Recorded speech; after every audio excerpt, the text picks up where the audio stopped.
ಇವತ್ತು ಬೆಳೆದು ನಿಂತ್ಬಿಟ್ಟದ. ಯಾಕಂದರೆ ಇವತ್ತು OBC SC ST ಗಳಲ್ಲೂ ಇವತ್ತು ಜಾಗೃತರಾಗಿದ್ದಾರೆ ಅವರು. ನಾವು ಈ ದೇಶದ 85% ಇದ್ದೀವಪ್ಪ, ನಾವ್ಯಾಕೆ ನಿಮ್ಗೆ ಬೆದರಬೇಕು ಅನ್ನುವಂಥ ಮಾತು. ಜೊತೆಗೆ ಮೈನಾರಿಟಿಗಳು ಬರೀತಾರೆ ಅವ್ರ ಜೊತೆಗೆ. ಎಲ್ಲ ನೆಲೆಗಟ್ಟಿನಲ್ಲೇ ಈ ಸಲ ನಮ್ಮ RSS ಇದ್ದಿದ್ದು 2027 ಚುನಾವಣೆಯಲ್ಲೇ, ಉತ್ತರ ಪ್ರದೇಶ ಚುನಾವಣೆಯಲ್ಲೇ BJPಗೆ ಗೆಲುವು ಕಷ್ಟ ಮಾಡಿಕೊಡ್ತದನಂತ. ಯಾಕಂದ್ರೆ ನೋಂದಣಿ ಇಲ್ಲ ಸಂಸ್ಥೆಗೆ ಕಾರಣ ಆಗಿಬಿಡ್ತದೆ. ಬರೋ ದುಡ್ಡು ಎಲ್ಲಿ ಹೋಗ್ತದಪ್ಪ, ಯಾರಿಗೆ ಖರ್ಚು ಮಾಡ್ತೀರಿ, ಏನು ಮಾಡ್ತೀರಿ ಅಂತ ಹೇಳಬೇಕಾಗ್ತದೆ ಸಮಾಜಕ್ಕೆ. ಸಮಾಜ ದುಡ್ಡದು, ಸಮಾಜ ದುಡ್ಡಲ್ಲಿ ಬಂದಿರ್ತದೆ. ಅದಕ್ಕೆ ಖರ್ಚು ಮಾಡಿ 10 ರೂಪಾಯಿ ಇಸ್ಕೊಂಡಿವಿ. ಇವತ್ತು ನಾವು ನಿಮ್ಮಲ್ಲಿ ರಿಕ್ವೆಸ್ಟ್ ಮಾಡಿ ದುಡ್ಡು ಕೇಳ್ತಾ ಇದ್ವಿ, ನಮ್ಮ ಸಂಸ್ಥೆಗೆ ನೀವು ಹೆಲ್ಪ್ ಮಾಡ್ರಪ್ಪ ಅಂತ. ಅದು ಕ್ಲಾರಿಟಿಗೆ ನಾವು ಕೊಡಬೇಕಾಗ್ತದೆ, ಏನು ಮಾಡ್ತಾ ಇದ್ದೀವಿ ಏನಿಲ್ಲ ಅನ್ನೋದನ್ನು. ಯಾಕಂದ್ರೆ ಒಂದು ಸಂಸ್ಥೆ ಇತ್ತಂದರೆ ಅದು ಲೆಕ್ಕಪತ್ರ ಇರ್ತದೆ, ಅದ್ರದ್ದು ಜಮಾ ಖರ್ಚು ಇರ್ತದೆ, ಅದನ್ನು ಇಲ್ಲಿ ಮಾಡ್ರಿ ಅಂತ ಹೇಳ್ತಿದ್ದಾರೆ. ಅದು ತಪ್ಪೇನೂ ಇಲ್ಲ. ಪ್ರಿಯಾಂಕ ಖರ್ಗೆ ಅವ್ರು ಹೇಳಿದ್ರಲ್ಲ.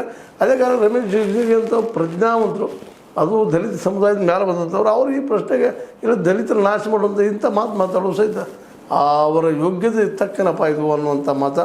ಏನೂ ಇರಲಿ, ಇಲ್ಲೇ ಈ 2 ಪ್ರಶ್ನೆಗಳು. ಒಂದದ್ದು ರಾಮನ ಹಣ ಹೋಯ್ತಲ್ಲೇ, ಎರಡನೇದ್ದು ಈ ನೋಂದಣಿ ಯಾಕೆ ಮಾಡಿಸಿಲ್ಲ. ಇವೆರಡಕ್ಕೂ ಉತ್ತರವನ್ನು ಇವತ್ತು RSS ಹೇಳಬೇಕಾಗಿದೆ. ಮೌನ ವಹಿಸಿದ್ರೆ ಮೌನಂ ಸಮ್ಮತಿ ಲಕ್ಷಣಂ ಅನ್ನುವಂಥ ವಾತಾವರಣ ನಿರ್ಮಾಣ ಆಗಲಿಕ್ಕೆ. ಇದರಿಂದಾಗಿ ಹೇಳಿದ್ಮೇಲೆ ದಿನನಿತ್ಯ ಲಕ್ಷಗಳಲ್ಲಿ ಬರುತ್ತಿರುವಂಥ ರೈತರ ಒಂದು ಪ್ರವಾಹ ಈಗ ಒಮ್ಮೆಗೆ 60-70 ಸಾವಿರ ಬಂದು ನಿಂತದ. ಇದೇ ರೀತಿ ಮುಂದುವರೆದ್ರೆ ಇನ್ನೂ ಭಕ್ತರ ಸಂಖ್ಯೆ ಕಡಿಮೆ ಆಗಿ ಅಲ್ಲಿ ಬರುವ ಆಯ ಇನ್ಕಮ್ ಇನ್ನಷ್ಟು ಕಡಿಮೆ ಹೋಗಿ ಎಲ್ಲ ಸಾಧ್ಯತೆ ಕಂಡು ಬರ್ತಾ ಇದೆ ಅಂತೇಳಿ ಅಲ್ಲಿ ಸ್ಥಳೀಯರ ಅವರ ಅಭಿಪ್ರಾಯ ಹೇಳ್ತಾ ಇದ್ದಾರೆ.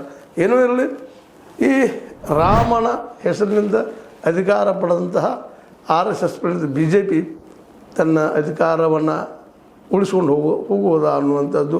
ಜೊತೆಗೆ RSS ತನ್ನ ನೋಂದಣಿ ಮಾಡಿಸ್ಕೊಳ್ಬೋದಾ ಇಲ್ವಾ, ಇಲ್ಲಾಂದರೆ ಯಾವ ಆಧಾರ ಮೇಲೆ ಇಲ್ಲ ಅನ್ನೋ ಸಹಿತ ಜನರಿಗೆ ತಿಳಿಸಬೇಕಾಗಿದೆ. ಇವತ್ತು ಅವರು ಈ ನಮ್ಮ ಖರ್ಗೆ ಅವರು ಜನರ ಪ್ರತಿನಿಧಿ, ಜೊತೆಗೆ ಈ ರಾಜ್ಯದ ಗೃಹ ಮಂತ್ರಿ, ಅವ್ರಿಗೆ ಉತ್ತರ ಕೊಡಬೇಕಾದ್ದು ಯಾರದೇ ಆದರೂ ಪ್ರಾಮಾಣಿಕ ಸಂಸ್ಥೆಯ ಮಾಲೀಕರ ಕರ್ತವ್ಯ ಅಂಥೇಳಿ ಹೇಳ್ತಾ ನೋಡೋಣ ಏನು ಹೇಳ್ತಾರೆ, ಏನು ಮಾಡ್ತಾರೆ ಅಂತೇಳಿ.